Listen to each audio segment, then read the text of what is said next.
Hello, my friends. I have a story for you that I'm going to read today about three froggy friends who learn a very important message about sharing. The title of my story is It's Mine, and it is written and illustrated by Leone. All right, here we go.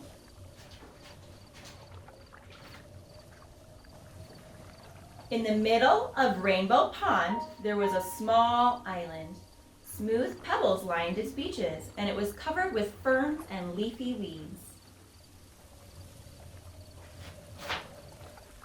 On the island lived three quarrelsome frogs named Milton, Rupert, and Lydia. They quarreled and quibbled from dusk until dawn. What does quarreled mean? The three frogs quarreled. Let me give you a hint.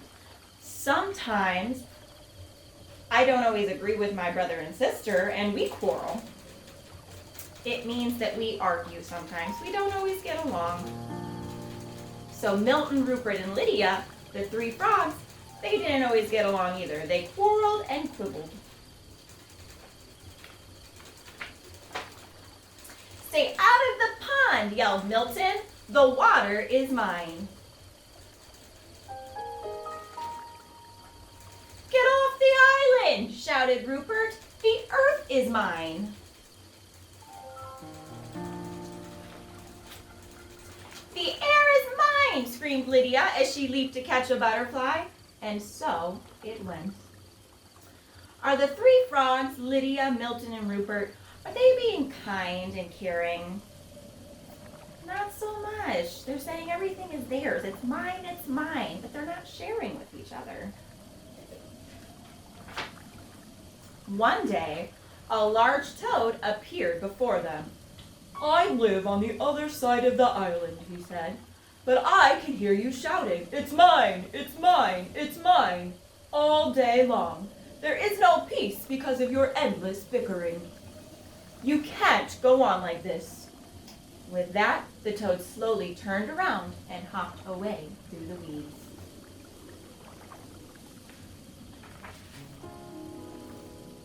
No sooner had he left than Milton ran off with a large worm. The others hopped after him. Worms are for everybody, they cried. But Milton croaked defiantly, no, this one, not this one. It's mine. Suddenly, the sky darkened and a rumble of distant thunder circled the island. Rain filled the air and the water turned to mud. The island grew smaller and smaller as it was swallowed up by the rising flood. Oh no, those poor frogs. How would you feel if you were those frogs and your island was getting covered by nothing but water? They were scared.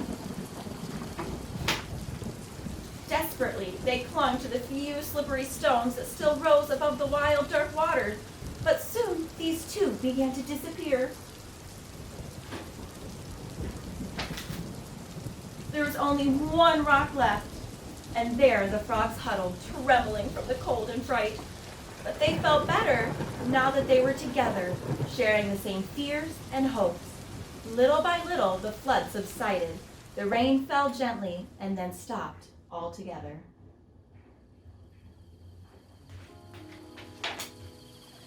But look, the large rock that had saved them was no rock at all.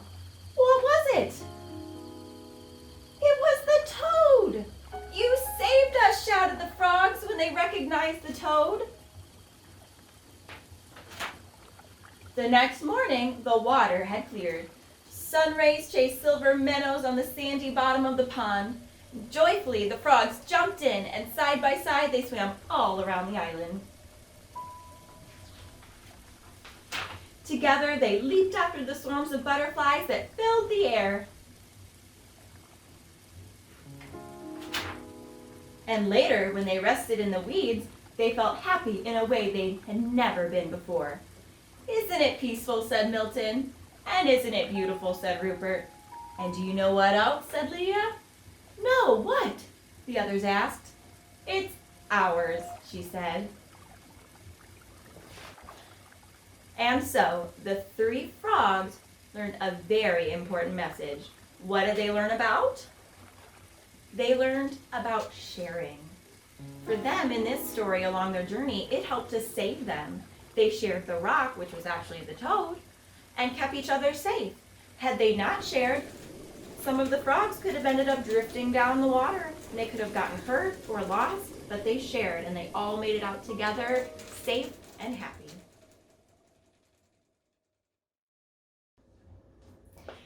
Thank you for listening to my story. I hope you enjoyed it, and I'll see you again next time. Bye.